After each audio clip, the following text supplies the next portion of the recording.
All right, I don't even know how I'm gonna piece all this together. It's just bonkers, LaRue. Let's try something.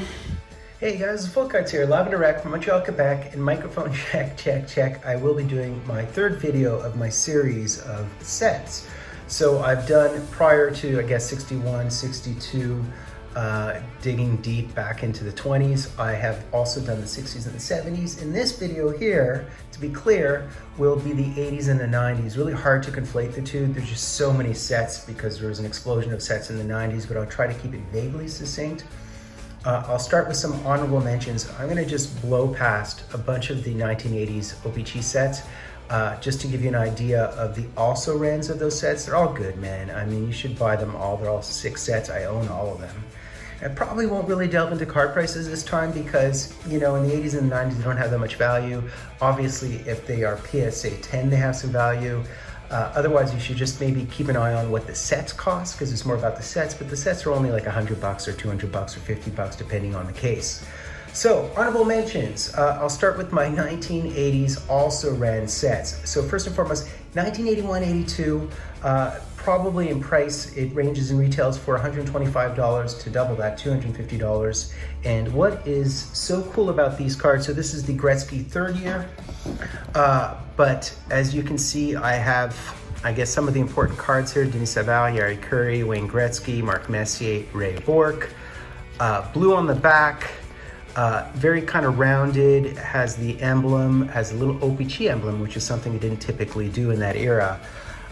Yeah, so 81-82, rookie years of Jari Kurri, Paul Coffey, Glenn Anderson, Don Beaupre, Cicerelli, Dale Hunter, Tim Kerr, Régent, Lemelin, Kevin Lowe, Andy Moog, Larry Murphy. So a lot of big names in there, and of course the Peter Stastny, and I mentioned the Denis Savard. Cool set, cool set. Also round number 2, 83-84, so look, 9 Gretzky's in there. So this set usually retails for about $40 to $100, and it's the famous Pelle Lindbergh set. I don't know if I can fish that card out, but Pelle Lindbergh's in here. Of course, he passed in a car accident. This is what the cards look like. So they're not really that sought after, these cards, because the set, you know, sells for like $75. But there are some key rookie cards in here, if you're wondering. So for example, 83-84 has the Pelle Lindbergh, but it has Scott Stevens, it has Brian Bellows, Guy Carbonneau, Phil Housley, Steve Larmer, Brian Mullen. Mats Naslund would be in here as well, his rookie card, Bernie Nichols, so guys of that ilk. Next honorable mention, 87-88 OPC retails for about $60 to $120. You guys probably recognize this wooden stick look. And it would be the rookie cards of, let me just think here, Luc Robitaille, Adam Oates, Ronnie Hextall, and some others like Vinny Danfus's rookie card would be in here as well. Classical look from the 80s, not much sought, not completely sought after as a set, but sort of a cool looking set. And there's the Ronnie Hextall rookie card. Also look for the Stéphane Richer and Claude Lemieux rookie cards within here as well. So yeah, Mike Vernon as well is in here, so a bunch of other really good ones. Another also-ran would be the 88-89 OPC, which is the famous Hull set. So here we go. Brett Hull, of course, not Bobby Hull. And there's that one. And again, similar era as the subsequent year. And it retails, I guess, for $100 or $200 max. I think I got this set for about $65. There's the Brett Hull and orange on the back. A pretty nice looking set with the little sort of bulletin board pin. There's Clint Malarchuk, who had his throat slashed on the ice. Not a good idea. But yeah, this is the famous Brett Hull. The other thing too, there's a Luc Robitaille. It has the Gretzky. And there's a difference between the tops and the OPC. So this, of course, is the OPC, and the OPC has him on the ice, and the tops has him, I think, with his jersey, holding his new jersey, something to that effect. Haven't seen that card in a while, but I'm going off the memory. Other key rookies would be Brendan Shanahan, Joey Newdike, Pierre Turgeon, and of course the key card would be that Gretzky card number 120. All right.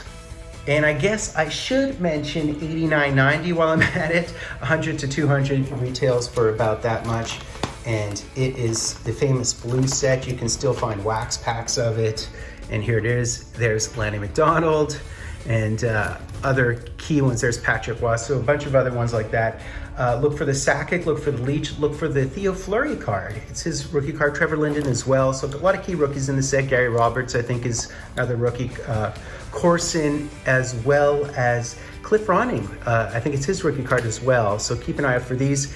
These do also exist as buybacks in the 2007-2008 OPCs. You have base buybacks and signed buybacks. A lot from this particular year, and the signed buybacks are from various years. In 2007-8 OPC. Oh, that Jeff Courtnall. That's also a rookie card. And there's the Joe Sakic. There's the Beezer. Other honorable mention will have to be 90, 91 Pro Set and Score. Everybody has this Pro Set. What's crazy is they sold for about, I don't know, like $80 a box back in the day or something, definitely at least $40 a box. And there was a Series 1 and Series 2, a bunch of error cards, including a Bleeding Nose error card. It has a card of the puck, it has all this stuff. I just gave away all my Pro Set cards recently, so I don't have the set to show you. But it's an interesting set, and it's worth collecting just because it has like the referees and so on. It's just really, really interesting. And I think one of the Borks, I think, is misspelled without a U, a bunch of mistakes. And of course, the Score set is just stacked with rookies. 90-91 is just an incredible rookie year. This Score was really, really sought after at the time because it was Eric Lindros' rookie card, and they had some, I know that they had the Eric Lindros B1, B2, B3, B4, B5, Junior B and OHL cards in this set. There's a high series to it, but it also is stacked with rookie cards from this era, like Cujo, like Bob Essenza, McGillney, and of course the famous Marty Brodeur and Yarrow Jagers. Do these have, I'm not even going to speak about value because they don't really have value. Of course, anything you buy that's a PSA 10 will create a value of $100 for that card instantaneously. But I thought I just mentioned it because Score at the time was the most important set, believe it or not, because Eric Lindros was bigger than McDavid, if you can imagine that, in terms of the height. We're similar. Next honorable mention would be a 1999-2000 Topps Premier. The reason I mention this is because I busted a box of this stuff and I actually completed the set, as well as hitting an awesome Johnny Bower auto. So that sort of stuck with me. I can show you some of that B-roll underneath this chatter. Also tied for honorable mention there would be the 1999-2000 SPX. Retails for about $125 to $250. I love that set. It's just sort of early primetime SPX. I've done a break of it and I own the set. And of course, it's the rookie year of Patrick Stefan, but also Daniel Sedin and Henrik Sedin, and they have autos within this set. It also has a couple of other interesting ones, like, believe it or not, one of the rookie cards of Roberto Luongo, one of the later rookie cards of Bobby Lou. So very cool set. One last honorable mention would have to be 1998-99 Upper Deck. It just has this chromed out look down the side. It's also Marty St. Louis' rookie card, 2-series set, if I remember correctly. I have that set in New York City. I've also broken a box, so I can show you some B-roll of that. And I think that set retails for maybe $75 to $150, but it's just a cool set. It's just sort of an indication of where the hobby was going. All right, guys, let's do this. Number 10. Number 10, I'm gonna go with Collector's Choice. Upper Deck Collector's Choice from 1997-98. I think its inaugural year was 1995. 96-97, it had the Collector's Choice MVP and the Stick'ems, if you remember those. I picked 97-98 because it's the inaugural year of the StarQuest cards with the metallic blue sheen to it. And it also had these weird Chippy's Hobby Guy checklists. So kind of funny. I think 1998 was the one that had the bobbing heads, which are these weird sticker looking cards. But what I did like about the 1997-98 is it actually showcased some of the women, which is always a good idea. There's Jenna Hefford. Who else is in here? I think Hayley Wickenheiser's in here as well. Certainly Cassie Campbell's in here. If I can, there's Cassie Campbell. And yeah, and there's Hayley Wickenheiser. So I got a lot of love for this set. It's a pretty big set too. It only retails for maybe $25 to $50, but always cool. The Collector's Choice was a really, really interesting series in the hobby. I enjoyed it quite a bit. All right, guys, number 9. Number 9, you know, I could go with Ice. Upper Deck Ice existed in 97-98, but I think I'm gonna do a tie between two 90 sets. The 1997-98 Beehive from Pinnacle. with these oversized cards are just so cool. They're just such an anomaly, specificity, a unique card within the hobby, sort of going back to the old school Beehive days from the 40s to 60s, the photos. So are these considered cards is always the big debate. So these are the shiny golden portraits. These boxes came with, I think, 2 autos, unless I'm mistaken. Really, really cool. They had rainbow foil ones as well. So a really, really cool set. I love this set. And also, so there you have the on-card autos. And other than that, of course, it was the rookie year of Joe Thornton and the rookie year of this guy here, Roberto Luongo, in his Voltigeurs jersey, which is another sort of uniqueness of the hobby. And there's the rookie card of Joe Thornton. I love these cards. They're just so different and unique. And it also included autos of greats like Johnny Bower. So you can have these cards autoed as well. And there's Johnny Busick, etc. Some real big names up in the soup here, including Willie O'Ree. So this would be 9A.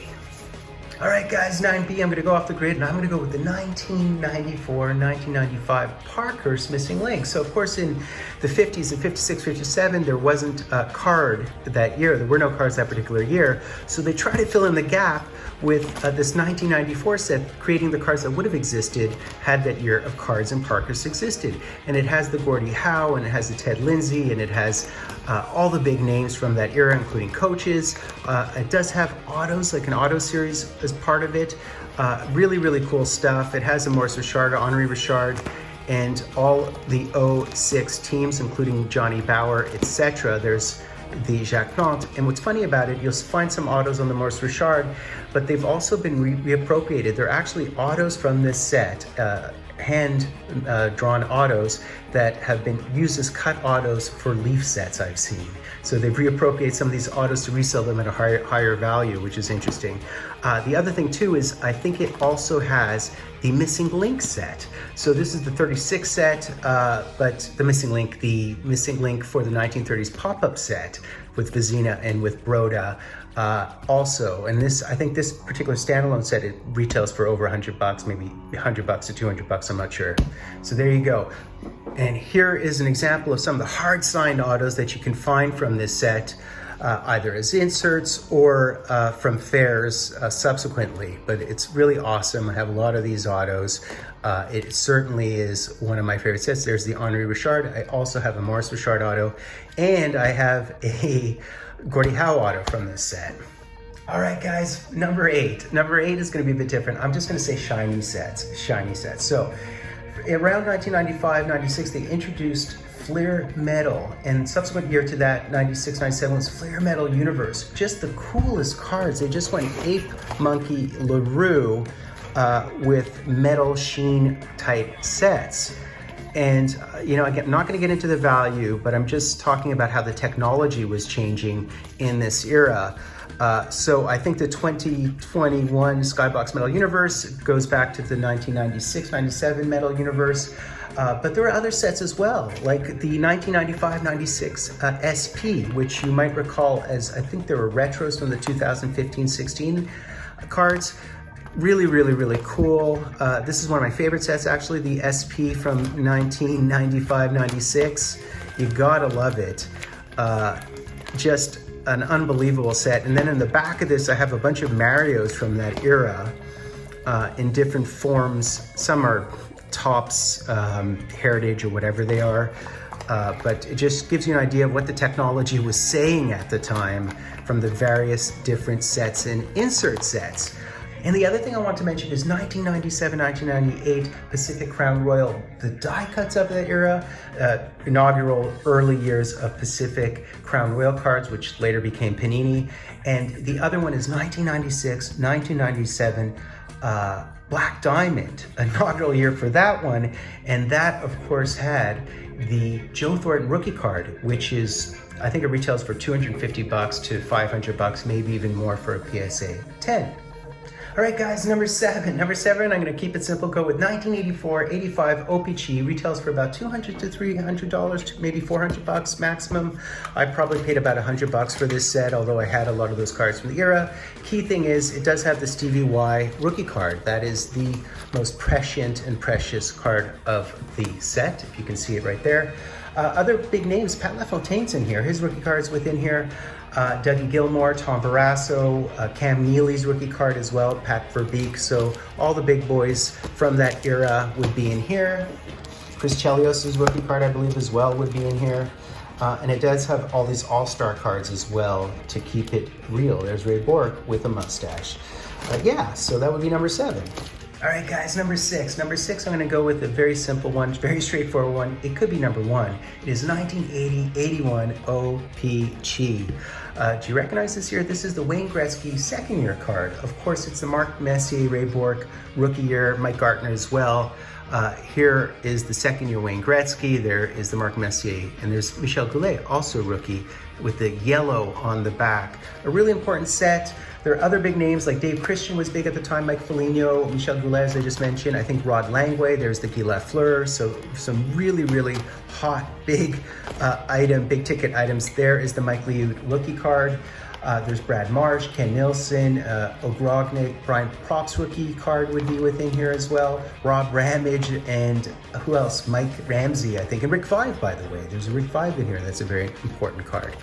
Just a really cool set. And you have these all-star cards as well with the big boys like Tony O, who recently passed. There's Guy, and there's the Gretzky. Multiple Gretzkys within this set, which is really cool. Yeah, definitely is one of the nicest sets from this era. What's also kind of interesting is the top. So this is the O-Pee-Chee, and of course it's a 396 card set still. Mid 80s, they reduced the set. They kind of knocked it down into half of that. But what's also really interesting is that the Topps version had scratch-offs in this era, which is really bizarre and weird. They kind of muck things up with that. That's why you'll see this black bubbles. All right, guys, number five. I'm gonna do 5A, 5B just to squeeze in two sets I'd like to showcase. First one would be 910 and 91 O-Pee-Chee Premier. It's a classic of the hobby because of the Yarrow Jagr rookie card. I love O-Pee-Chee Premier, particularly from 2007, 8, 9. But in the early days, this was actually considered a premier product. The key rookie cards, of course, would be the Yarrow Jagr, the Jeremy Roenick, the Fedorov, the Mike Modano, Matt Sundin's in this set, as well as Cujo's in this set. So there is the Yarrow Jagr on the left.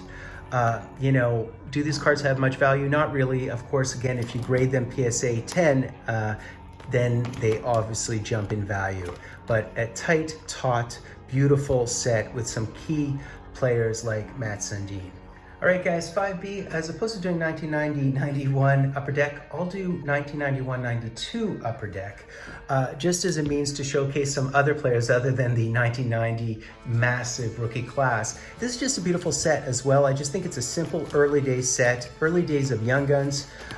There are some key players. There is the Peter Forsberg, I think, rookie card within this year, but there is also the Solani, the Nicky Lidstrom, and the Dominic Hasek. So just a bunch of really, really cool cards from this era. It's a massive set. This is the problem too with this era. There's all these high numbered cards and et cetera, but it is just fundamentally a beautiful, beautiful set with unbelievable photographs, early days of beautiful photographs, which I really, really enjoy. They have these as well, which are these profile type shots. You have this unbelievable Pavel Bure in rollerblades. I mean, what the? And yeah, and then these other sort of drawn photos, including Eddie the Eagle. And there is the Peter Forsberg, by the way, is on the left right there. There's a Peter Forsberg. So just a really interesting set. It kind of goes on forever. It does have juniors in here as well. And it does have early days of Young Guns. So that is really, really hot. If you were curious about the early days of Young Guns and what they look like, this is what they look like, including a Roussel doing a stack pads. There's some cool photos in here as well. So I just thought I'd mention this set as my 5B. All right, guys, number 4. 4A would be 1994-95 SP. I just had to mention these bad boys here because it's the inaugural year of SP. Prior to this, I think there were inserts in the 1993-94 ones, really interesting. Not many rookie cards in here, except the big quantity beyond Alan McCauley and a few others is the Jarome Iginla rookie card. So that is why this set has some value. It also has this cool sort of metallic gold look on the side, just a very famous year in the hobby. There's the Bear. Very, very cool set. Had to mention it. I don't think these retail for much, maybe $20 to $50, but they are really beautiful sets, and it is one of the more cherished sets of the hobby. All right, guys, 4B. 4B will go with the inaugural year of SPX, 1996-97 SPX. Those boxes still exist. It's a 50-card checklist. You'll notice that there are these cool hollow view inserts. They're very metallic, very sort of mirror ball-y, really interesting cards. Interesting shape. You'll recognize that from 2013-14 they had the retros of this set, and it was 36 packs with 1 card per pack, which is why they do the 4 packs now with 1 card per pack. Just a cool set. Only retails for maybe $20 to $50, but there was a Wayne Gretzky auto chase card within this set. I think they say that it's only a $100 or $200 card, but that probably goes for double now given what's happened to the hobby. But I have to mention the inaugural year of SPX. I have some breaks of this stuff. It's just an awesome look. All right, guys, before we get to the top 3, just a quick honorable mention for 82-83, which I don't think I've mentioned. Cool set, actually. One of the nicest looking sets, very clean look. There's a Ron Francis rookie card. There is the Dale Hawerchuk, recently deceased, rookie card, and as well as the Grant Fuhr rookie card in that set. I have to mention it. On to the big boys, though. Number 3, we do have 85-86 OPC. The entire value of the set relates to one thing and one thing only, and that would be the Mario rookie card. So it is Mario's rookie year, and this card retails for anywhere between $250 to $500, I think, according to Beckett. But it's just a beautiful, beautiful set. Key cards in there, again, would be the Yzerman, I think, second year card, Wayne Gretzky, Mario Lemieux. There's 2 Mario Lemieux in this set. And the Al MacInnis rookie card is within the set as well. Just a classic of the hobby with the sort of swishy style. They're very plain Jane. It is not my number 1 just because the look and feel of these cards, it's okay, they're good, but they're just not fantastic as far as I'm concerned. There is a second Mario within this set though. And here are the Wayne Gretzky leading scorers, as well as the Mario Kart 262, which is the rookie leading scorer. I think he had 100 points, if you can zoom in on that, if that's a possibility. All right, guys, number 2. Now, a quick nod to SPA from 1997-1998 because of the Sign of the Times series. I am such a big proponent of the Sign of the Times series. They had these really crazy red Sign of the Times in 97-98. And what it reminds me of is my number 2, which is Be a Player Signature Series. Now, the inaugural year for that was 1994-95. I broke a box of the 1997-98, and I hit 47 autos in that box. Typically, those boxes are 1 auto per pack for hobby boxes.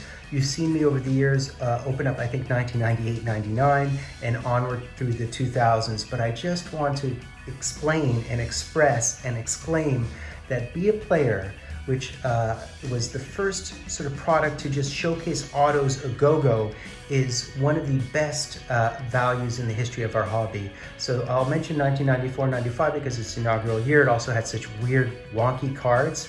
They also had short prints of some of the bigger name players like the Wayne Gretzkys and the Brodeurs and the Roys. But they went all the way through the 2000s. I have the 2007 set, which is also one of my favorite sets.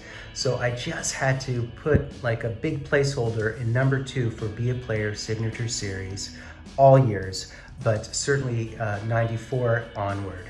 And it's funny, guys, I'm looking here in Beckett for the prices of some of these products like the Be a Player, Pinnacle, Beehive, etc. And in the monthly guide, you can't even find the prices because they don't list them. And it just drives me nuts. I don't know who gets to decide that Young Guns and Future Watches are the only autos and the only rookie cards we should give a crap about. It's illogical, it's nonsensical, it's not even true to what there is. People say, oh yeah, well there's on-card autos on Future Watches. Well, there's on-card autos on a bunch of other products, and not having an on-card auto means that you can have, in perpetuity, you can have people who have died, like Gordie Howe, you can have their autos and other products. I also think Leaf should get a lot more play. I don't mean Leaf from the 90s, but Leaf from now. Or President's Choice, everybody's just focusing on Upper Deck products. And I don't know who made these people God. Like, we should question this. Buy the products that you enjoy. Don't have someone tell you which products are important.